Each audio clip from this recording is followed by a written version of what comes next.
আজি মই আপোনালোকৰ ওচৰলৈ অসমৰ লগতে দেশ বিদেশৰ বিভিন্ন ধৰণৰ খবৰ লৈ আহিছোঁ। খবৰকেইটা খুবেই গুৰুত্বপূৰ্ণ, গতিকে ভিডিঅ'টো অলপো স্কিপ নকৰাকৈ শেষলৈ চাই যাব। নিতৌ এনেধৰণৰ খবৰ পাই থাকিবলৈ আমাৰ চেনেলটো ছাবস্ক্ৰাইব কৰি ৰাখিব আৰু এটা কৰি লাইক কৰি আমাক উৎসাহিত কৰিব। আহক এতিয়া আমি ভিডিঅ'টো আৰম্ভ কৰোঁ। এটা বিগ ব্ৰেকিং নিউজ। নতুন বছৰত যুৱকলৈ চৰকাৰৰ ডাঙৰ উপহাৰ। 1 জানুৱাৰীৰ পৰা ৰাজ্যত আৰম্ভ কৰা হ'ব বাবু আঁচনি। সাজু কৰক নথি পত্ৰ। হয় দৰ্শকসকল, নতুন বছৰত যুৱকলৈ চৰকাৰৰ ডাঙৰ উপহাৰ। আৰম্ভ কৰা হ'ব 1 জানুৱাৰীৰ পৰা বাবু আঁচনিৰ জৰিয়তে যুৱকসকলক দিয়া হ'ব অগ্ৰাধিকাৰ। যুৱতী মহিলাসকলৰ লগতে যুৱকসকলকো আগুৱাই নিয়াৰ লক্ষ্য ৰাজ্য চৰকাৰৰ। যুৱকসকলে নিজৰ নিজৰ নথি পত্ৰ উলিয়াই আবেদন কৰিবলৈ সাজু হওক আৰু ইয়াৰ লগতে শীঘ্ৰেই বৃদ্ধি পাব বৃদ্ধ পেঞ্চনৰ ধন। যুৱকসকল আৰু বৃদ্ধসকলৰ আবেদনক লৈ ডাঙৰ ঘোষণা কৰিছে মুখ্যমন্ত্ৰী ডক্টৰ হিমন্ত বিশ্ব শৰ্মা। আজি মই পৰৱৰ্তী খবৰটি খুবেই গুৰুত্বপূৰ্ণ, এটা big breaking news. Ration card আৰু EWS কাৰ্ড আছে নেকি আপোনাৰ? 25 বছৰলৈ লাভ কৰিব বিনামূলীয়া বিদ্যুৎ সেৱা। ৰাজ্যৰ লাখ লাখ দৰিদ্ৰ লোকৰ বাবে আহি গ'ল ভাল খবৰ। 25 বছৰলৈ লাভ কৰিব বিনামূলীয়া বিদ্যুৎ সেৱা। এই আঁচনিৰ বাবে বিনামূলীয়া বিদ্যুৎ লাভ কৰিবলৈ ৰেচন কাৰ্ড আৰু EWS কাৰ্ড থকাটো বাধ্যতামূলক কৰা হৈছে। প্ৰতি মাহে 100 ইউনিটতকৈ কম বিজুলী ব্যৱহাৰ কৰা পৰিয়ালে লাভ কৰিব এই সুযোগ। এই আঁচনিৰ জৰিয়তে 25 বছৰলৈ দিব নালাগে এটকাও বিদ্যুৎ মাচুল। দেশত প্ৰথমবাৰৰ বাবে এই অভিলাষী আঁচনি আনিছে মহাৰাষ্ট্ৰ চৰকাৰে। প্ৰধানমন্ত্ৰী সূৰ্য ঘৰ আঁচনিৰ জৰিয়তে দিয়া হ'ব এই সুবিধা। এই আঁচনিৰ সুবিধা কেৱল ইমানেই নহয়, ইয়াৰ জৰিয়তে বিদ্যুৎ বিক্ৰী কৰিব পাৰিব চৰকাৰক। এটা বিগ ব্ৰেকিং নিউজ। ৰেচনৰ দোকানীৰ অনিয়ম আপুনি দেখিছে নেকি? চৰকাৰে লৈ আছে অভিযোগ। এই নম্বৰত দিয়ক অভিযোগ, লগে লগে হ'ব একশ্যন।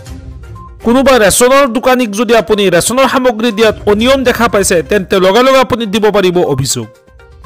ৰেচনৰ দোকানীয়ে চাউল কমকৈ দিলে অথবা দোকান বন্ধ ৰাখিলেও আপুনি ৰেচনৰ দোকানীৰ বিৰুদ্ধে দিব পাৰিব অভিযোগ। ইতিমধ্যে চৰকাৰে মুকলি কৰিছে বিহে নম্বৰ আৰু আপুনি ডায়েল কৰক 1800-345-3611। কেতিয়াবা ফোন নালাগিলে মেছেজ কৰক এই নম্বৰটোত। আৰু লগতে হেল্পলাইন নম্বৰটো হৈছে 1967, কল কৰি দিব পাৰিব অভিযোগ।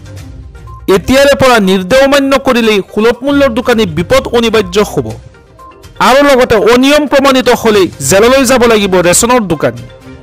ৰেচন সংগ্ৰহ কৰিবলৈ EPO দিব লাগিব ফিংগাৰ প্ৰিণ্ট। ৰাইজৰ সজাগতাৰ বাবে ৰেচনৰ দোকানীয়ে দোকানৰ সন্মুখত আনিব লাগিব ফলক। ৰেচনৰ দোকানীয়ে নিয়ম ভংগ কৰিলেই দোকানীৰ বিৰুদ্ধে লোৱা হ'ব শাস্তিমূলক ব্যৱস্থা। ৰেচন কাৰ্ডৰ হিতাধিকাৰীসকলে EKYC নকৰা গ্ৰাহকে নাপাব ৰেচনৰ চাউল। যদিহে আপুনি ৰেচন পোৱা নাই, শীঘ্ৰেই কৰি লওক EKYC আপডেট। আজি মই পৰৱৰ্তী খবৰটি খুবেই গুৰুত্বপূৰ্ণ, এটা বিগ ব্ৰেকিং নিউজ।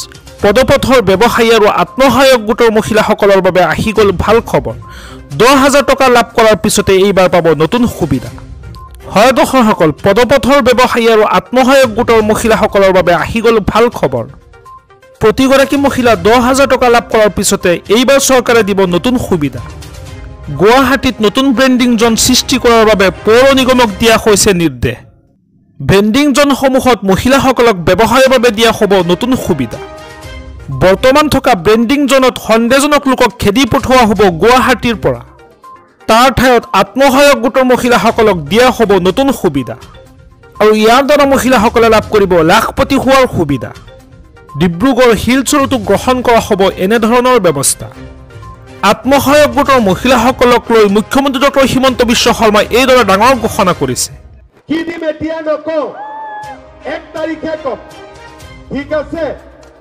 আপোনালোকে কি পাব কৈ দিলো যে অহাবাৰ আকৌ 25,000 টকা পাব। লগত অৰুণোদয় পৰিয়ালকো আমি 1 জানুৱাৰী তাৰিখে মই আগতীয়াকৈ বহাগ বিহুৰ উপহাৰ এটা দি দিম। ভাল হ'বনে বেয়া হ'ব? লাগিবনে নালাগে? লাগিলে অলপ ডাঙৰকৈ ক'ব লাগিব। লাগিবনে নালাগে? অলপ ডাঙৰকৈ ক'লেহে গম পোৱা যায় যে লাগিব বুলি।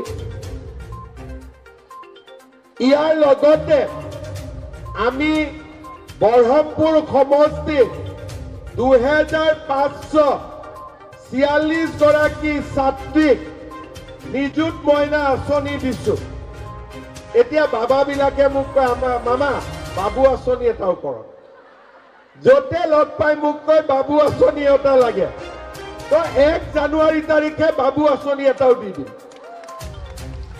তাৰমানে আপোনালোকে চাওক 1250 টকা অৰুণোদয় পালো 10,000 টকা উদ্যমিতা পালো বিনামূলীয়া চাউল পালো 20 কেজিকৈ হলেও 800 টকা দালি নিমখ চেনি 100 টকা গেছ কিনিলেও জানুৱাৰীৰ পৰা আপোনালোকৰ একাউণ্টত পইচা আহিব ল'ৰা ছোৱালীৰ এডমিশ্যনৰ পৰা পঢ়ালৈকে নিযুত মইনা আঁচনি আহিলে বাবু আঁচনিও আহিব আপোনালোকৰ পৰিয়ালত একোগৰাকীৰ পৰিয়ালত এতিয়া মাহত চৰকাৰৰ পৰা 2,000ৰ পৰা 4,000 টকালৈকে মাহত পুঁজি আহে